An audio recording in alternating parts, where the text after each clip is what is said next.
Assalamualaikum warahmatullahi taala wabarakatuh. Nama saya Nurul Fikriyah binti Abdul Halim dari Sekolah Menengah Kebangsaan Pekan Telipuk, Tuaran Sabah. Hari ini saya akan membentangkan kajian tindakan pengajaran dan pembelajaran pendidikan Islam yang bertajuk Pie in a Sheet untuk murid kategori sederhana mencatat nota yang lebih kemas dan menguasai subjek pendidikan Islam. Pendidikan Islam adalah satu subjek yang sering dianggap sebagai mata pelajaran yang terlalu mudah dan tidak penting untuk dipelajari. Faktor ini dikenal pasti kerana murid telah pun mempunyai pengetahuan asas tentang pendidikan Islam pada masa pelajaran yang lalu. Selain itu, mereka lemah dalam penguasaan Al-Quran dan Jawi serta pendekatan pembelajaran yang tidak interaktif. Ini menyebabkan murid tidak berminat dengan pembelajaran pendidikan Islam. Perkara ini perlu ditangani agar minat murid terhadap pendidikan Islam terus subur dan mereka dapat menghayati subjek ini sebagai proses pembelajaran sepanjang hayat. Kajian ini dilaksanakan untuk membantu beberapa orang murid yang dikesan menghadapi masalah dalam pembelajaran pendidikan Islam bagi menyusun nota agar lebih mudah difahami dan membolehkan mereka lebih menguasai pembelajaran pendidikan Islam.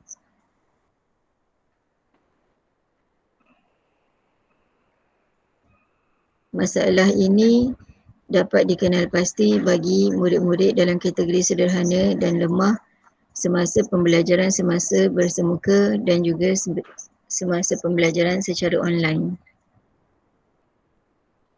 Latar bagi kajian ini adalah seramai 12 orang murid dari 3 buah kelas yang mempunyai masalah lambat mencatat nota yang diberi serta nota mereka tidak teratur.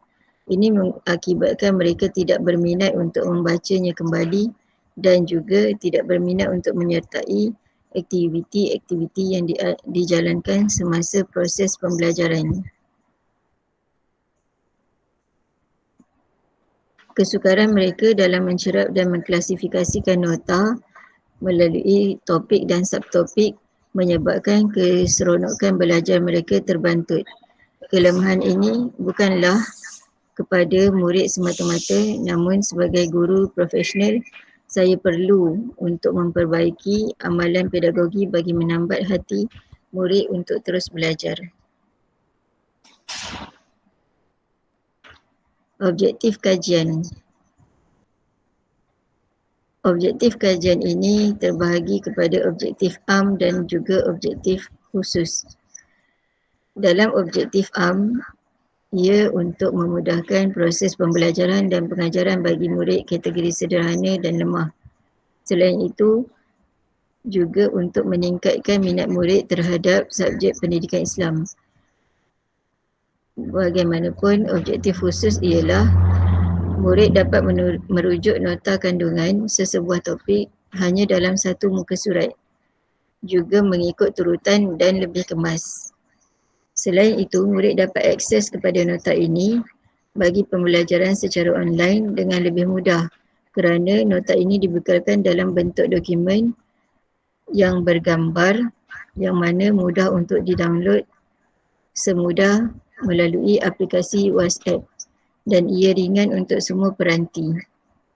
Selain itu, murid juga dapat meningkatkan peratus kuis bagi setiap topik yang dipelajari melalui nota yang disediakan.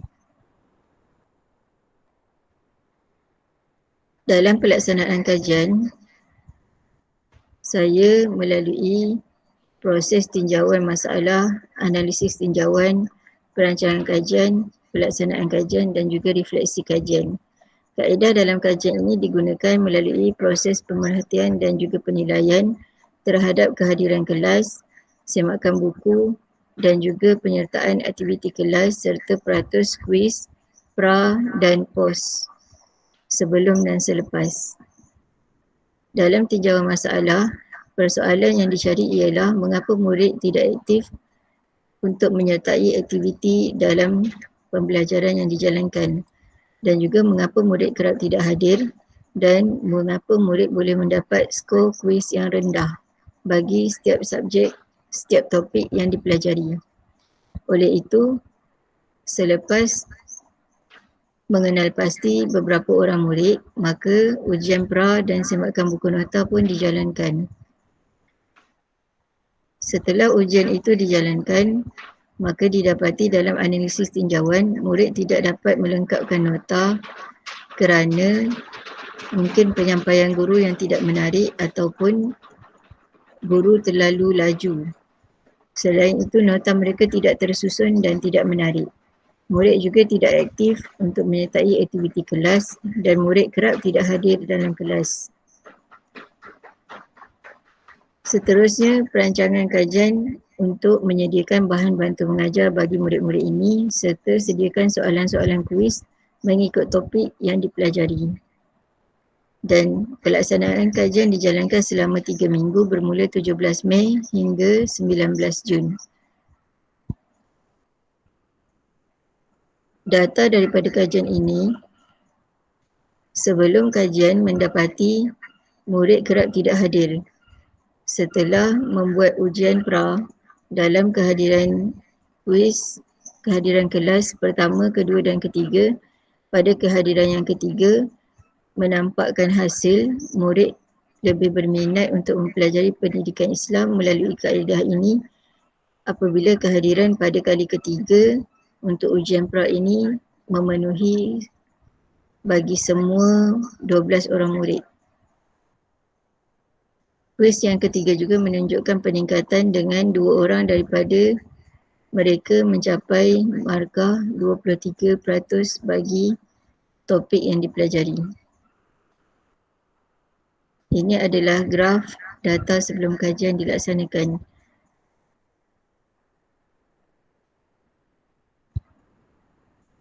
Data selepas kajian pula mendapati ketiga-tiga kali kelas yang dijalankan dan juga kuis yang dijalankan menunjukkan kehadiran murid penuh semuanya 12 orang dan juga peningkatan bagi skor kuis mengikut topik yang dijalankan.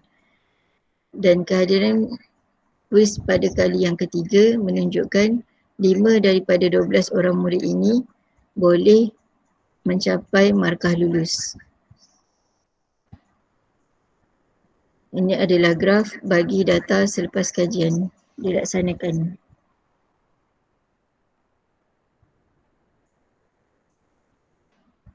Bahan kajian yang saya gunakan ialah nota pie in a sheet, satu nota sekeping kertas yang mana sekiranya murid mempunyai kelebihan untuk print, maka mereka boleh print terus. Sekiranya tidak, maka nota ini boleh menjadi rujukan mereka untuk salin semula ke dalam buku nota atau boleh digunakan sebagai rujukan untuk mengulang kaji topik tersebut. Satu kertas, satu muka surat itu mengandungi sepenuhnya topik dan subtopik yang diperlukan bagi kandungan topik tersebut. Selain itu, nota ini mempunyai nombor-nombor yang mana murid boleh melihat susunan topik dan subtopik dengan lebih baik. Nota ini juga dibekalkan dalam bentuk JPEG iaitu bentuk gambar yang mana dia adalah ringan untuk dihantar dalam kelas-kelas online secara WhatsApp. Kerana ramai di antara murid-murid saya adalah dari kalangan mereka yang tidak berkemampuan untuk menyediakan data yang laju untuk mengikuti kelas secara online. Maka oleh itulah saya melaksanakan nota pie in a sheet ini untuk membantu anak-anak murid saya dalam kategori ini terutamanya. Ini adalah Google Form bagi kuis yang dilaksanakan oleh murid-murid tersebut. Ini adalah nota murid sebelum kajian dilaksanakan. Nota mereka tidak tersusun, tulisan tidak kemas dan juga tidak mempunyai klasifikasi topik dan subtopik. Dan ini adalah murid yang sama yang mana notanya lebih kemas selepas kajian dilaksanakan. Kesimpulan daripada kajian ini adalah dengan menggunakan nota Pi English Sheet ini, nota murid lebih lengkap dan kemas. Murid juga lebih berminat untuk menyertai aktiviti pembelajaran yang dilaksanakan. Selain itu, murid lebih kreatif dalam menghasilkan nota sendiri dan juga aktiviti tugasan kendiri. Cadangan daripada kajian ini adalah saya berhasrat untuk menambah baik penghasilan bahan kepada Flipbook agar dapat disatukan semua bahan dan diupload di internet untuk mudah dirujuk oleh semua pihak. Sekian, terima kasih.